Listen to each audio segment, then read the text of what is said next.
All right, welcome back to Go and Tell It. We got special guests today. We've got Paul and Liz Prather. Paul is our resident pastor here at Bethesda Church in Mount Sterling. You should really come check him out. He used to write for the Lexington Herald Leader. He now writes for, who's the new company? Religion Unplugged. Religion Unplugged. He does really good. And also the Arkansas Democrat Gazette. Oh yeah, multiple. And Liz is a retired school teacher. You can't keep up with her now. She's always running. And Andrew and myself. So I guess let's get right into it. What's the hot topic today? You tell us what you got in mind. So, well, we usually go over things that people are building, struggle through life. Just things that happen unexpectedly, and you're like, I don't know how to explain how that came about. So, like, I was telling my testimony about the guys at work with the birthday cake. I don't know if y'all remember me telling that. So, those guys didn't realize what they did until I told them. So, yeah. Paul wrote his first Religion Unplugged blog, I guess, about miracles. And I thought, but at the same time, the mystery of why do some people get miracles and why do some people not get miracles? Right. And you're both praying for them, both people praying just as hard. Yeah. And I think that is one of the problems of, not problems, but barriers to belief. Gotcha. Gotcha. Yeah. And we talked like on one of the other podcasts about you're getting miracles every day. It's just you might not be paying attention to them, of what's coming and going, and it might be something small, and you don't even think about it until you're at the end of the day and you look back and like, oh, that just happened and I didn't even see it. Kind of deal. Yeah. Sometimes things happen out of our sight too. Like I wonder sometimes how many times the Lord intervenes in our lives and we never know. Right. Because we don't know what was headed our way, and the Lord just reached in and scooted it off to the side, and we got a deliverance of some kind and never even knew it. Right. Just because that's who He is and that's how He operates, So there's more mystery, I think, to miracles, at least for me, than there are answers. And I used to think I had all the answers about that. I've even written a book about miracles, and my Christian walk has been in stages, but probably if I had to pick one huge turning point, it would probably be either my dad's healing of cancer when I was about 20 years old, and he was diagnosed with stage 4 incurable cancer and basically was under a death sentence. And he had always said, if I ever get sick, if I ever get cancer, I'm going to do what James chapter 5 says, which is, let's call for the elders of the church. If anyone among you is sick, call for the elders of the church. Let them anoint him with oil and pray for him, and the prayer offered in faith will save the sick, and the Lord will raise him up. And if he's committed any sins, they'll be forgiven. And he said, that's what I would do. Well, then he's suddenly just out of the blue diagnosed with stage 4 cancer. And he said, that's what I'm going to do. I always said, that's what I'm going to do. That's what I'm going to do. Yeah. And we were in a church, in a denomination. He was the pastor, and our denomination didn't even believe in miracles or healing. That's crazy. Our doctrine was that all the miracles ended with the apostles in the first century. There had been no miracles since the 100, or actually before that, the first century, before the year 100. Still in an Old Testament. Yeah. Almost, yeah.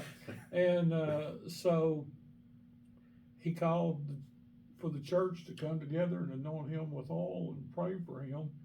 And I don't know how many people believed there was going to be a healing, because we didn't believe there were healings, but they prayed for him, and instantly, like within probably 48 hours, he was completely 100% healed. That's The awesome. cancer disappeared. They couldn't find it. He had a whole team of doctors. The doctors couldn't find it. They had told me, his neurosurgeon, because he'd already had not any treatment, but he'd had several biopsies and procedures and the surgery on his head Right. and all this stuff. And the neurosurgeon had told me personally that they could go into any bone in his body, in the marrow, and it would be malignant, that it had already spread all the way through his body. They went back and did a bone marrow test. There was no cancer anywhere. They'd found a tumor on his kidney, and they were going to take his kidney out, and they went in, and before they could go in, they took another set of x-rays of the kidney, and the tumor was gone. Wow. And they could hold them up side by side, and on this one there was a tumor, and on this one there was nothing, and on and on and on it went. And I wasn't really religious in any sense of the word, or I didn't believe in any of that, but that definitely got my attention. You know, I was like, holy cow. Who wouldn't, you know? I wouldn't have believed it probably if I hadn't been an eyewitness. Right. And the thing that always got me is before any of this happened, he had told us that he was going to be healed. And he said, I was praying in his hospital bed. When he was in the hospital, he said, I was praying last night after everybody went home, and the Lord spoke to me and said, I'm going to heal you. And he said, I don't know what that means. I don't know what I'll have to go through. Right. But I'm not going to die. And like literally, as I said, probably within 48 hours, he was home and cancer free. That's crazy. You know, and so that definitely got my attention. But I said that to say, so we became then after that, because our denomination didn't want to receive any of that. And so my parents left that church and became Spirit-filled, charismatic / Pentecostal Christians, and seemed like everybody we prayed for got healed. Yeah. I mean, for a long time, it was just incredible. I saw some of the most crazy stuff that you've ever seen. Cup runneth over. Yeah, it was just like God was healing people. It was like shooting off Roman candles. It was unbelievable. Get in line. Yeah, exactly. And then there would be a line. Right, There literally was a line that went all the way down the church, and there would be, I've seen people literally healed in front of my eyes. Yeah. I mean, like where they come up with some visible illness, you know what I mean? Like that you can see, and we would pray for them, and when we opened their eyes, it was gone. You know, I mean, it was just crazy stuff. That's crazy. And so we got the idea that God was just healing everybody all the time. That if you wanted the miracle, needed the miracle, just say the word, God would do it. Right. Until he didn't. Mm-hmm. And then we reached the point where people started not getting healed, you know. And then eventually, adding a few years on to that, my mom got cancer. And she was supposed to make, the doctor said 100% recovery, because they caught it really early. And she was dead in 2 months. My first wife, Renee, who I've talked about in this context a lot, she got cancer just like my dad had. Hers was well advanced. And she just was like, it's not a big deal. You know, I know what happened to your dad, and, you know, God will heal me too. And she suffered for 5 years and died.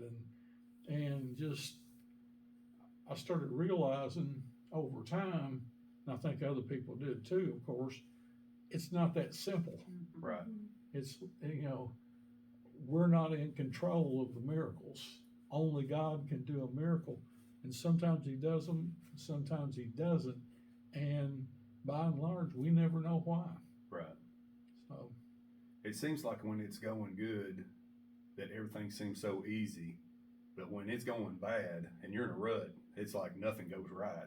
Yeah. You know, and it's like, it really strains you. But I think he's also testing you a little bit. Make sure your faith is still as strong in the rough times as it is the good times, you know, because it's easy to believe in something when everything's all butterflies and, you know, rainbows. But when you're in the dark and gloomy and there's no sunlight to come, then it's just like you want to give up. Yeah. You know, so Right. you got to keep your faith strong. Yeah.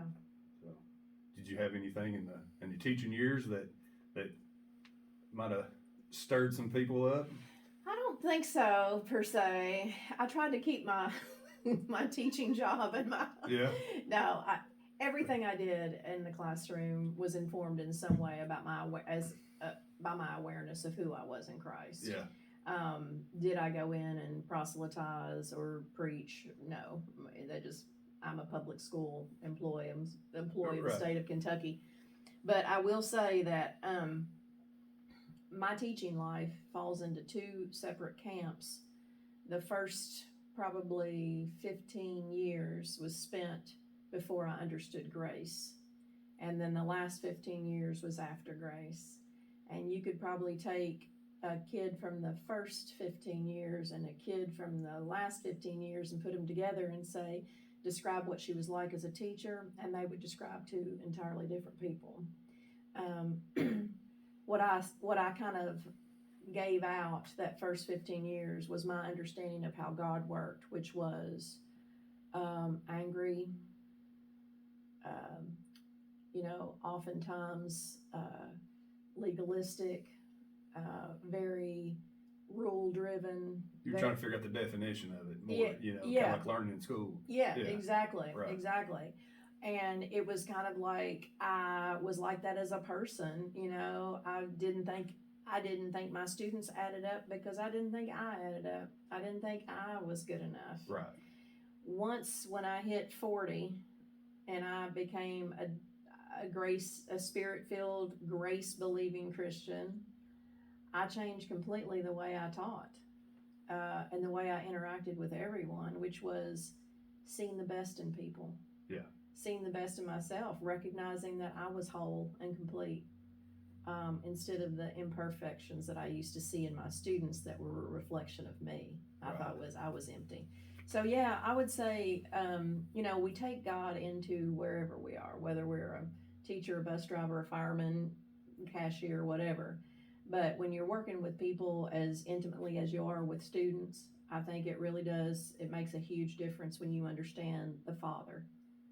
And you understand how much He is, how good it is, and how much He loves you. Because you can project that back to your students. Because you're that kid's parent for more of the day than usually the parents. Absolutely. So it's like my daughter. I might see her an hour a day.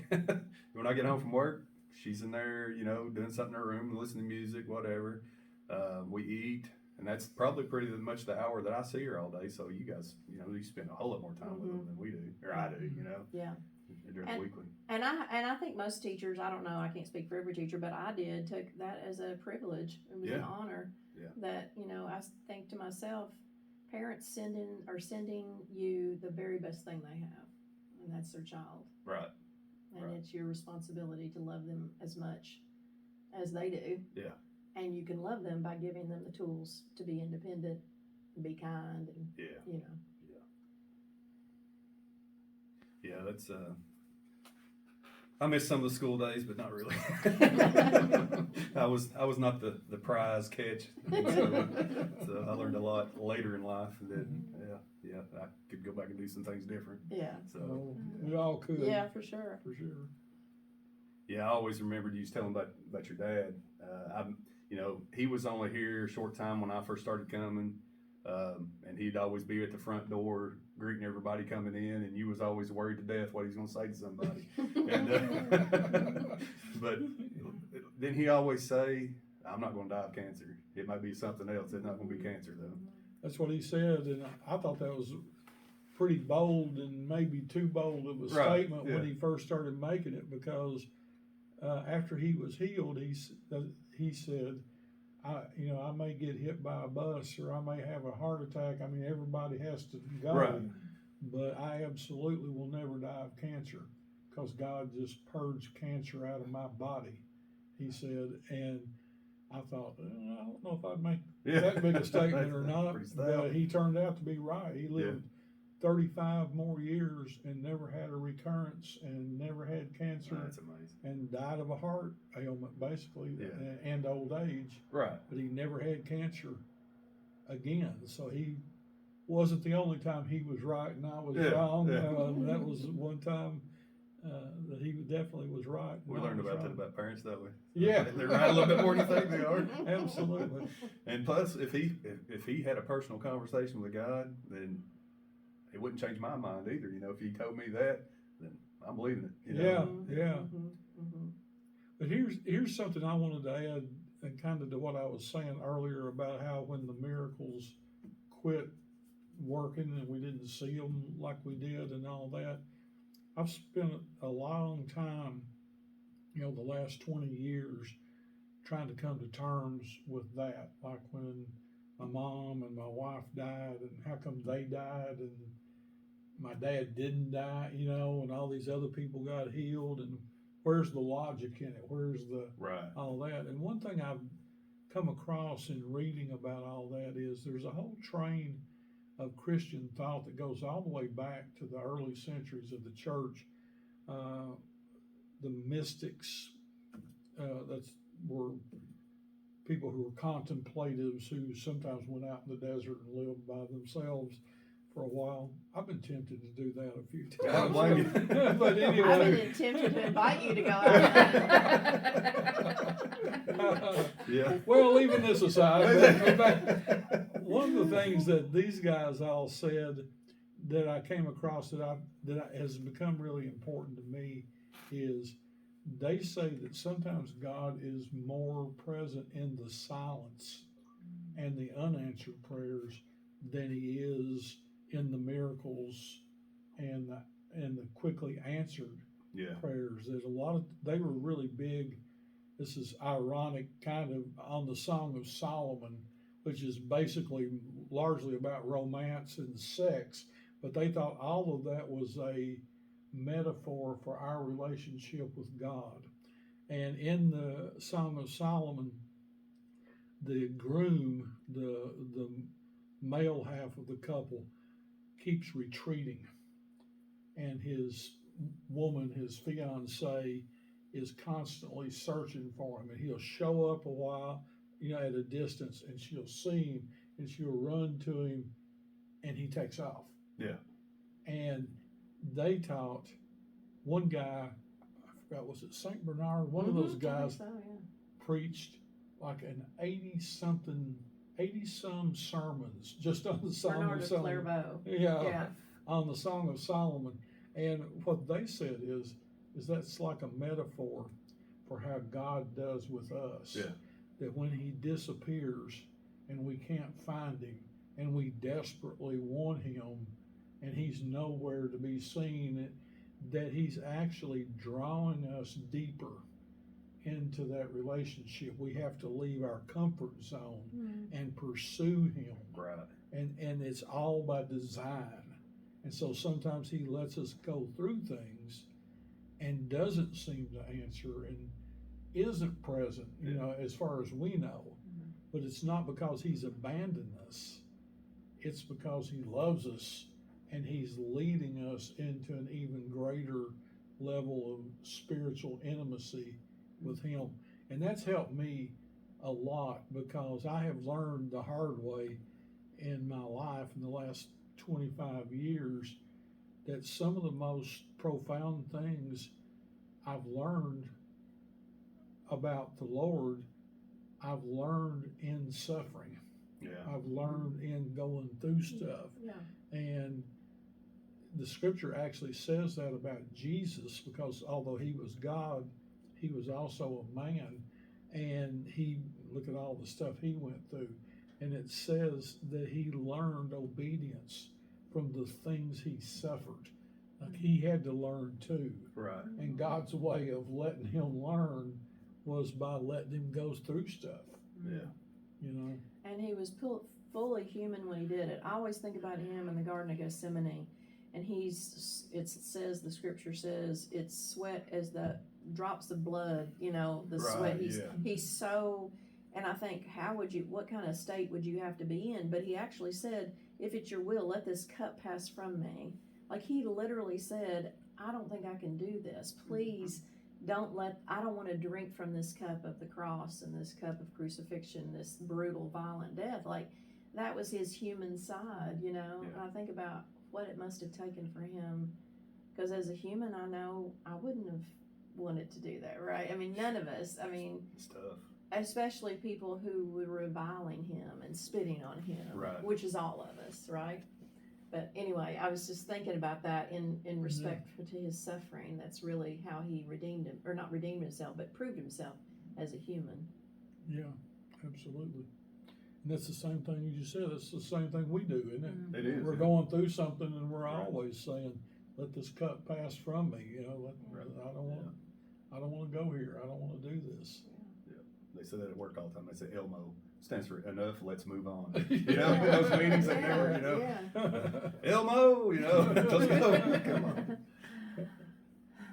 And like we had a Gideons today come in and special speak to us about the Gideons and their relationship and what they do in the world and this and that. But what I got out of that message was humility. You know, you got to have the egg smeared in your face a lot to be those guys, you know, because look at who they're talking to all the time. You know, I don't know if I'm that bold to go out and just say, man, I'm here to tell you about somebody that can save you from eternity, you know. But I don't know how I can handle that. You know, we was joking before we started the podcast as you instantly want to, instead of being professional about stuff, we want to go back in the ditches and, you know, hey, screw you, man, you know, shut up, leave me alone, you know. But when somebody gets in your face, you gotta, I guess, being humble and just take it. Right. And, you know. Yeah, that's what the scripture says, never return evil for evil. Right, you yeah, know? yeah. But I think that's where grace comes in. It is. Because we know grace, because you've taught us a lot about grace. And we have to take a breath and say, maybe they're having a bad day. Or, you know, maybe they just had a horrible thing happen to them. Right. Or, you know, maybe they're just grumpy. But it's not us. Yeah. They're not mad at us. They're mad at whatever, and we're just the vessel they're taking it out on. And if you reply back with evil for evil, like you said, and you don't, and you just sit and take it, you're kind of showing love towards them that they can vent to you, get it off their chest, and then usually once you get scream and yell for a minute, you're calmed down, and reality sets back in, and then you can talk about things. Yeah. So You never know what brought somebody else to the place where they are, you know, because I was, interestingly enough, I was just watching a show last night on Netflix, I think it was, and it's one of those documentaries. It's kind of like 48 Hours, but I can't remember the name of it. But it's all about. It's done by the guy that does Law and Order. Only this is a documentary, and so he interviews all these detectives and people involved in famous murder cases. Yeah, that's the background. So there was this one guy on the show last night, and he wasn't the subject of the story, but he had this lengthy criminal record, and he'd been involved in a homicide, he had been involved in assaults, he was into drugs. In fact, right after the show finished filming, he was sentenced to 5 more years for assaulting somebody. And so he was the kind of guy that he's all tatted up everywhere, and if you looked at that guy, you would just think, maybe, I would think, what a waste of humanity, you know, like what a way to live your life. But what you know from watching the show is that when he was like 5 or 6, 7 years old, he and his brother or stepbrother and little sister were home when a serial killer broke into their house and raped and murdered their mother right there and basically in front of them, and had put the kids in a separate room, and they could see the feet moving around and they could hear everything. and they could hear him killing her, and then they were sure, even as little kids, that as soon as he was done killing her, he was going to come in and kill them. And instead, he left the house. And so they interviewed this guy, now that he's an adult, talking about that. And he said that after his mother was killed, that nobody in his extended family, which apparently was pretty dysfunctional, wanted to take him in. And he said, you know, I was 7 years old, and I was all by myself, and I didn't understand why nobody wanted me. And he goes through this whole thing, and the longer he talked, and he wasn't being pitiful or anything, he was just reciting the facts that you know are true from the story, from the documentary, you know. And I just thought, you know, there's another example. If I encountered this guy, or he broke in my business if I had one, or he did some of these things, I would want to hate him. But if you knew what brought him to that point, I'm not condoning anything he would done, just saying you could understand. Right. Know where he's coming from. Somebody said, I can't remember who it was, but somebody said to know all is to forgive all. That if you knew everything, you would forgive pretty much everybody of everything. Which is not to say we're not responsible for our actions, but some people have had a path we can't even comprehend. Right.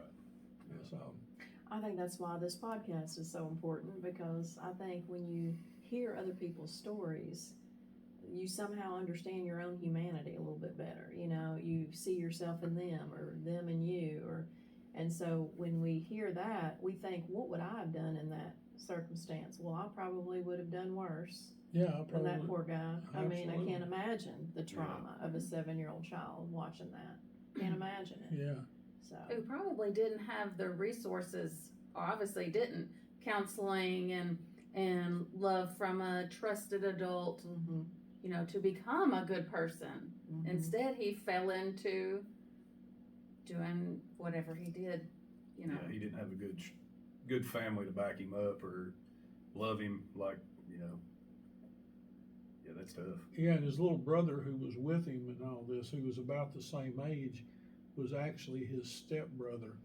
And they had, the way, if I understood it correctly, it was kind of convoluted, but my understanding of it was that the father of the stepbrother took the stepbrother in and said, well, you can come and live with me. But since he wasn't that guy's kid, flesh and blood, he was on his own. And so one of the things he talks about was, he said, my brother was my best friend. And he went through exactly what I went through. And he said he was the only person in the world that I could talk to. And suddenly he was gone, and I had nobody, you know. Man, that's tough. Yeah. That's really tough. So. Well, I think the power of testimony, power of storytelling, that's part of it. Like when you give voice to the things you've been through. I think you said this, Neil, in your last sermon. You talked about what it does is it allows other people who hear that story to relate and recognize and, you know, kind of validate and affirm what they've been through. Right. And that's creates community. It is. You know? It is. Because if I see you going through something, I've been there and I've done that, or I'm going through that right now, it's, you know, it kind of makes you feel like you're not that guy where you're by yourself. Yeah. You know, somebody else has went through this too, so there's got to be a light in a tunnel eventually. Right. You know. Right. Good deal. Yeah, that's a tough story. It's a tough story to hear. You hope the life's not like that out there in other worlds, but other than yours. But it is. You know, it's reality of the world.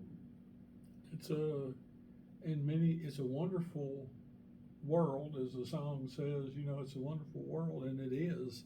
And so many beautiful things happen, but at exactly the same time, so many terrible things happen.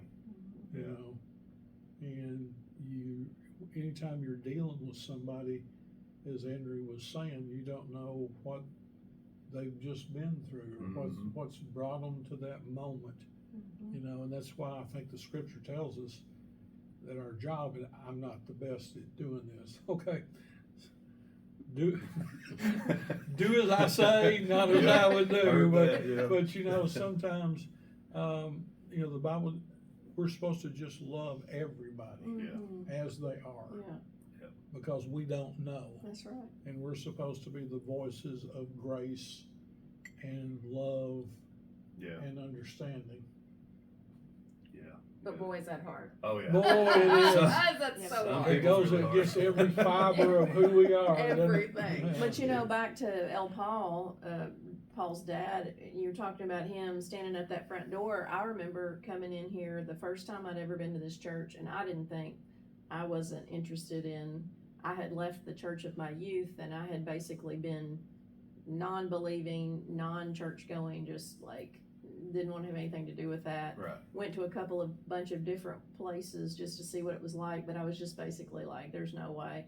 And he met me at the door, and he just gave me the biggest hug and said, I'm so glad you're here. And that's one thing you can say about El Paul. He loved everybody. Yeah. Like, it didn't matter what color you were, what orientation you were, what financial situation. He absolutely embraced everybody. Yeah. And I thought, wow, this is a different place when I came to Bethesda. Yeah. You know, if this is the representation of who these people are, this is really different. And he was always there at the door. Yes. Welcoming, smiling, talking to everybody coming in. You couldn't get past him without talking to him. No, You know? yeah. Or hugging him, you know, right. whatever, yeah. And I see somebody come like that to me, I'm like, oh God. Where can I run to, you know? I gotta go hide. But the other thing we have to remember in all that is God made us all different. Yeah. And he made us different for different purposes, you know, because so I could never be, and I've tried for a long time to be the person with a personality like my dad's. Mm-hmm. Yeah. And it's just not in me. You know, I'm not that guy. And it's like forcing a round peg into a square hole or whatever, whichever way that goes, you know. But I found out along the way that God made me different, but he had a purpose in that too. Yeah. And he's used me in ways that he never used my dad, because my dad wasn't cut out to that. So like as a writer, for example, as a newspaper columnist and stuff, you know, he's used me to talk and speak to literally thousands. I would have no idea how to put a number on it, but thousands and thousands of people that I'll never meet, but I hear from them, and they say, you know, all kinds of things about how much what I've done has touched their lives. And somebody wrote me just the other day from, I think it was Arkansas or somewhere, saying, you know, no matter what I'm going through, it's like you address it in your column, and I get the answer I need, and it helps me get on to the next thing. And I'm not saying that to brag. I'm saying the reason I'm able to do that is because I don't have my dad's personality. Mm-hmm. And where he was out running and hugging everybody and doing all that, I'm sitting off at home in a corner in my office with some obscure book reading up on the Desert Fathers, or you know what I mean, and doing stuff that he would drive him insane. But you're essentially doing the same thing he's doing. Mm-hmm. You're just doing it in a digital world Yeah. and not face to face. Yeah, he was face to face and touching people. You're doing the same thing, touching people, but you're just doing it through the internet. Amen. That's Yeah. right. Yeah. So you're doing the exact same thing. Yeah. And so however we are and whoever we are and whatever we're doing, God has us for a purpose Right. too. Yeah. You know, Yeah. everybody's got a purpose. You know, Paul talks about that, St. Paul, in his writings, you know, when he talks about the body, and he says the body is made up of many members, and every one of them is necessary. Mm-hmm. Right. So somebody's a hand and somebody else is Yeah. a foot, and Yeah. you know, whatever. You can take that as far as you want to, but Nobody wants to be that part. Yeah, I'll stop you right there. Some of us may be a part we don't really even want to think about. I'll be glad to be a hand. But he says, you know, the body can't function without each one of the parts. Yeah. And so I think one of the mistakes that I've seen people make and have made myself earlier in life is we think a Christian looks like that. Yeah. You see Paul and you think, man, he's really effective and he's got all these gifts and he can do that. I got to be like that. Right. But that's not who God created you to be. God's already got one of those. Right. Yeah. There stands his Paul. Right. Question is, what has he called you to do? Yeah, exactly. That's the big question. Yeah. What's he created you for? Yeah, that sermon you preached on that same subject here, I guess it's been about a month ago. That nailed it, you know. Quit trying to be like everybody else. And that's what we all want to do. They see somebody successful, so I'm like, oh, I want to do that. I want to go be a great baseball player or basketball player or football player or race car driver. And no, that's their special talent, you know. Yeah. So I'm still trying to grow up too. I don't know if mine is. Well, if I ever get there, I'll let you know what Okay. it's like. When No, I when think you grow got your up. talent. You're very relatable. Your stories, you explain them perfect. You'll be telling a story, and you're going around a bend. You're gathering all the information. Then when you come into the end and crossing the finish line, I'm like, oh yeah, I see exactly what you're talking about. Because I just went through that last week, you know. Yeah. Sometimes I'm in the middle of it and thinking, where am I going? I know there was a point here I was going to make, but I don't know what it was anymore. Yeah. If you don't have a church to go to, you need to come to Bethesda. Check it out. We're a small country church with a big time preacher that he doesn't think he is, but he's touching people worldwide. So yeah, 39 Bethesda, Winchester Road. Yeah. Right here in Mount Sterling, Kentucky. Check us out on Facebook. Yeah, we're on Facebook. So, what else want to talk about? I don't know. I don't know either. What do you want to talk about? You ain't said much at all. Yeah. I don't have anything. You gotta have I'm something. enjoying it. Just soaking it in. Well, didn't our sound guy that since we fired the old sound guy, we had a sound guy come in last week and he'd listened to one of our podcasts and he said he's talking about you in your drive and you're like, good Lord, did you see that guy? So it's the last podcast, the one where we were outside. Yeah. And I was telling about how when I drive and somebody does something stupid, instead of me getting mad at them, I go, Lord, did you see that? Did you see that idiot or whatever? And he had listened to it and he said, I've started to do that now. When I see a bad driver or somebody in the store, he goes, I go, Lord, did you see that? Share it with the Lord. Yeah. That keeps you from getting mad at them. Yeah. It's just, Yeah. you know, you laugh it off. And I it's gotta just write that down. Yeah. You know. I definitely need that lesson. and it didn't help much that the last 3 or 4 days it's been raining here. And it's, People cannot drive. The non-driver. Yeah. It's like, Yeah. I encountered some of those coming back from Lexington the other day. Every time I go to Lexington, Oh. it seems like I run into several of those. I'm not run into them, but oh yeah, you know, yeah. Almost, I because cross paths with them. Yeah. It's like you're a magnet. They're Yeah. they're just attached to you, and you can't get away from them. It's like, oh my God, just go on. I'll poke over in the right lane. I had one coming at me this morning. Let's see, which curve was it? It was one of the curves. I looked back in my mirror, and their driver's side tires was 1.5 feet over the yellow line. It's a good thing I was hugging the edge of the road. Jumping on 60 over here. Yeah, I can't remember if it was on 60 or if it was on Wade's Mill. But yeah, I just looked, and I hadn't had my coffee yet, so I was looking at like, I was driving on the road to Mississippi. I was like, man, that dude about hit me. I was trying to get myself amped up, you know, like, screw that guy. I'm gonna go back and tell him what I think, you know.